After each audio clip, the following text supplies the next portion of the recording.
After a long flight, we arrive at our ship in Antwerp and relax in the lounge until our rooms are ready. Later, the captain explains the safety procedures, and our tour director Tomas goes over the itinerary. As the day ends, we relax, looking at windmills, not the kind I expected, and Antwerp's skyline. The day begins with a do as the locals do walking tour of Antwerp. Just beyond the Ferris wheel is Hetstein, a medieval castle that served as the city center. This is a statue of a legendary giant who terrorized drunks.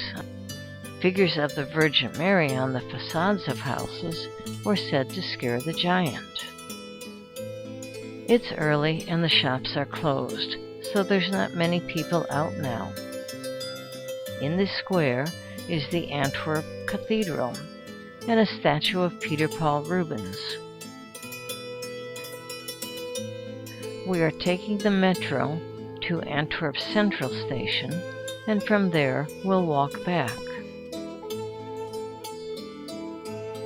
Built between 1895 and 1905 and renovated after World War II to repair damage, it is considered one of the most beautiful train stations in the world.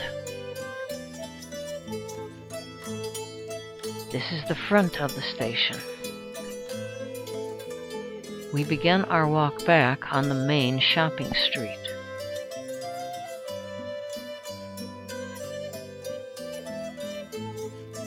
Bikes have an important role here.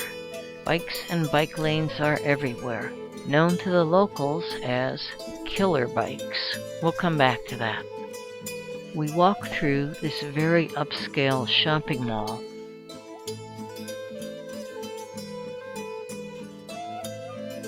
Next, a stop at a shop called the Chocolate Line, known for its handcrafted chocolate. And we have some samples. We also got to try Belgium fries, the original French fries that are double fried, often served with mayo. Up ahead, the Cathedral of Our Lady, the oldest, largest, and most important cathedral in the city, has many of Rubens' works inside.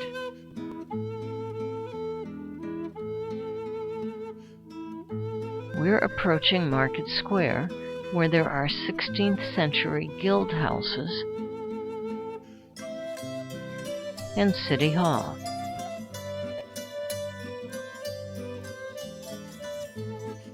Brabo Fountain in front of City Hall commemorates the legend of how the city got its name.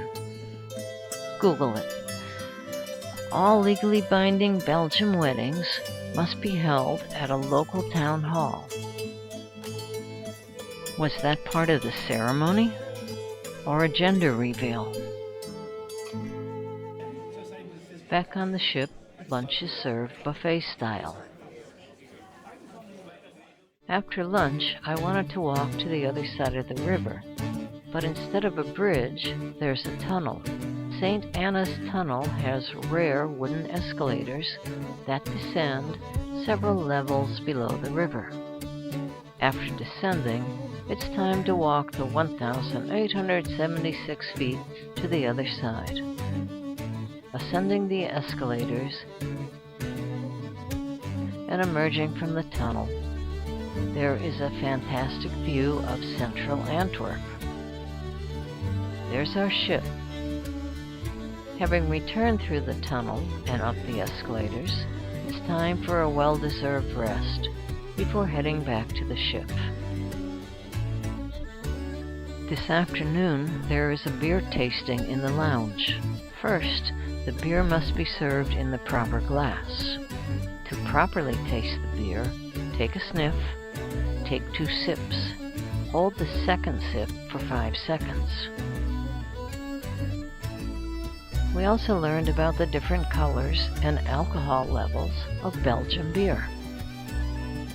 This is the head chef. The captain says never trust a skinny chef. During dinner, we sail away from Antwerp. Looks like the Easter Bunny left us a treat. We're touring Bruges today, and we're not the only ones who thought that was a good idea. Bruges is known for its canals, cobblestone streets, and medieval buildings. The Beguine House, founded in 1249, was once the home of the Beguines, secular women, but not nuns, who led a pious and celibate life. There's one of the old city gates. We're surrounded by buildings from the Middle Ages.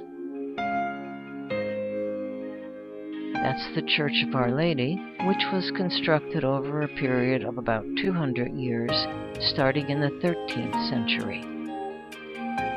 The highlight of our tour was the canal cruise.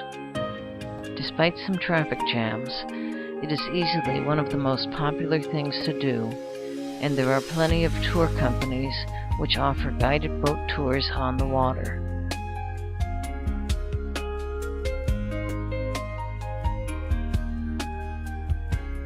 Where you can sit back, relax, listen to a guided commentary about the history of the city.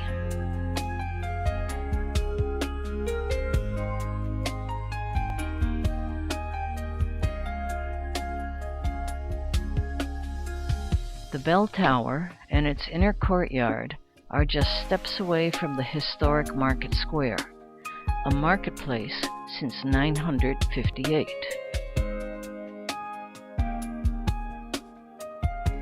We stepped inside the main nave of the Church of Our Lady. As we walk back to the bus, we pass City Hall, built in 1376, and this Baroque-style structure, built in 1666, once a bishop's house. Back on the ship, relaxing on the sun deck, I tried the cocktail of the day, a Dutch sour. Then I check out the cruise ship that's docked next to us before tonight's entertainment.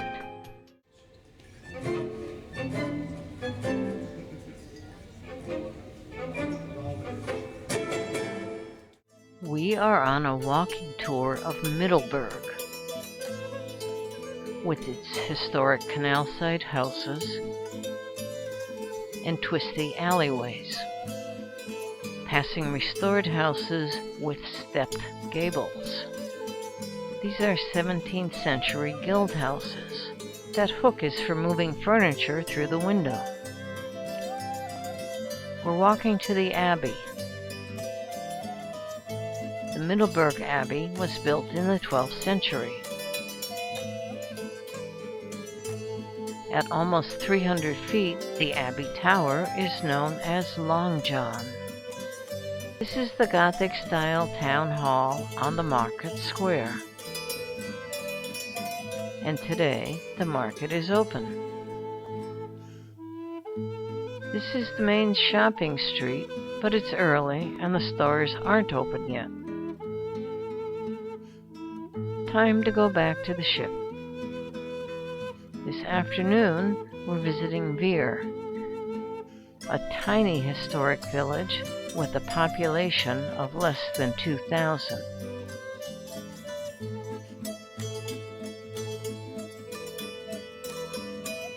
That's Town Hall, built in 1474. Along the marina, historic cannons are at the entrance to the port. Here's some traditional Dutch houses. Today, we are in Rotterdam, which has the largest port in Europe. Rotterdam is famous for its unique modern architecture, and we will see some of it on our walking tour. First up, the cube houses. one of the city's most iconic attractions. Its homes are literally cubes, tilted over by 45 degrees.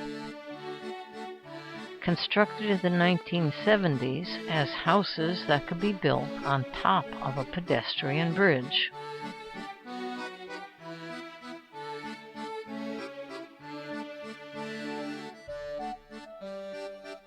Next, Market Hall, with a large mural covering the vaulted interior. This is a residential and office building with an indoor market that has food shops and restaurants.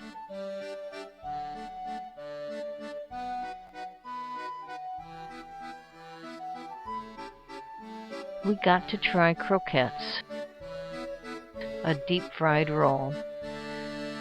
We sampled several cheeses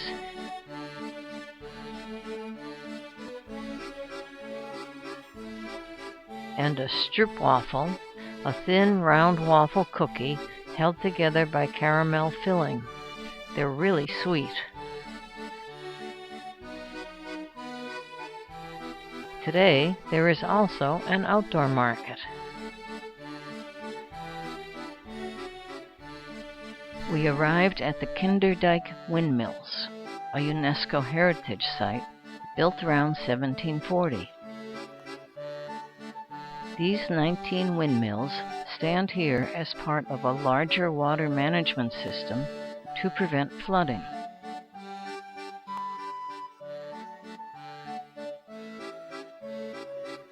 We're walking to the Blokweer Mill Museum, where you can experience what life was like in the 1950s and enter the windmill and have a look around.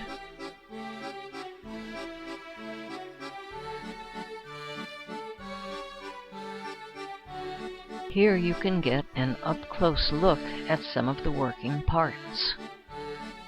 The woman with the wooden shoes is an actual miller. Instead of walking back, we are taking a scenic boat ride to our waiting bus. Passing some really nice-looking houses. As dinner is served, we sail away from Rotterdam, enjoying the view. And now for some evening entertainment.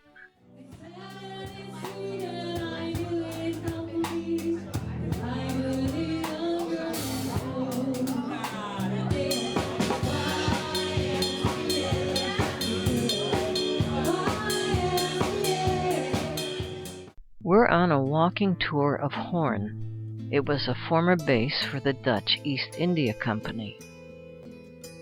Built in 1724, this was the residence of the richest man of Hoorn. A house for elderly women established in 1610. Note the double-stepped gables. This was once town hall. We're approaching Market Square. This was a weighhouse for cheese trading, now a restaurant. This former government building is now a museum. The statue of cabin boys overlooks the harbor. This afternoon in Enkhuizen, we are taking the ferry to Zuiderzee, a museum devoted to preserve the cultural heritage and maritime history. It is one of the Netherlands' most complete open-air museums. There are neighborhoods with 130 houses that offer a glimpse of life between 1880 and 1930.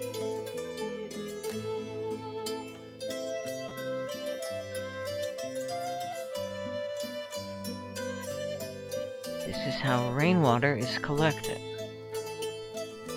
Next we'll see some of the inhabitants and see workshops where the old crafts are still practiced.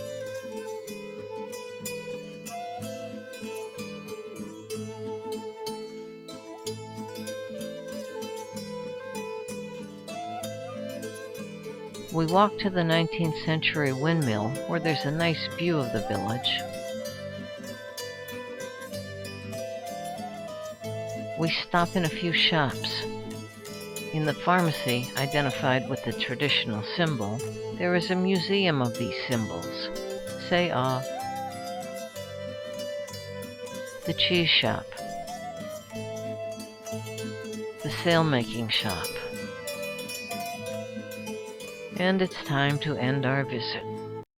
Tonight's entertainment.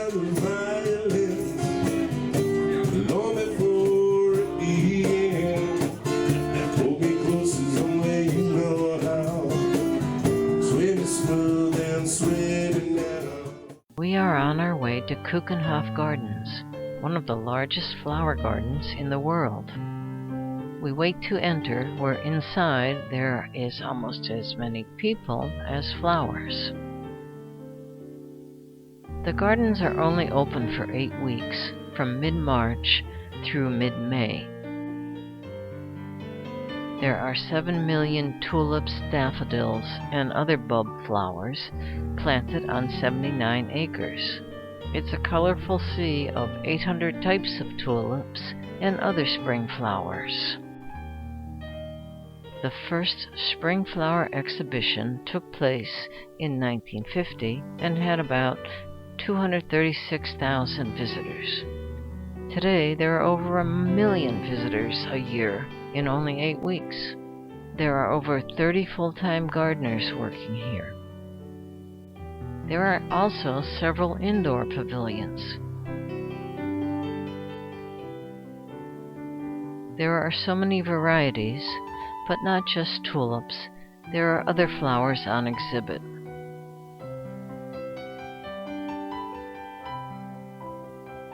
This is the queen of the night, the elusive black tulip. The windmill is popular. You could enter and go up to the second floor. Have a look at the gardens and the endless fields of flowers. As we leave, we pass one of the overflow parking lots. This is Haarlem, where we'll have a short walking tour. This is a memorial to Haarlem's Holocaust victims during World War II. We pass the remaining city gate as we walk towards Market Square. As we walk down the shopping street, it's important to stay out of the bike lanes, which most tourists don't know or forget. Remember I mentioned killer bikes? In this country, with more bikes than people, bikes have the right of way.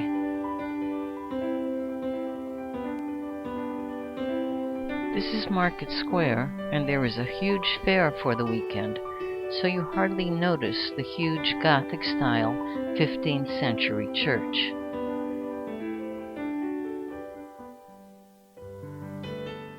From here, you could see the ornate central tower. Time to return to the ship, and the bus takes the scenic route along the canal.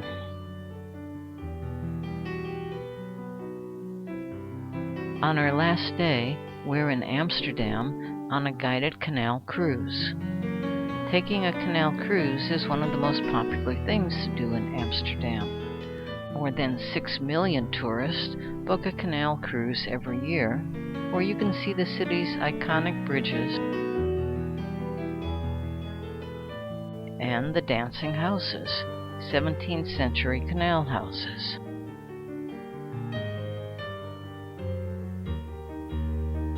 Amsterdam is also known for its houseboats. After about an hour, our canal cruise is almost over. That's the Basilica of St. Nicholas. And here is our disembarkation point. Tonight's the farewell dinner, where we can show our appreciation for the chef, the kitchen staff, the wait staff,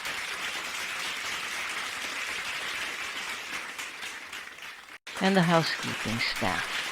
Everyone contributed to make this an enjoyable trip.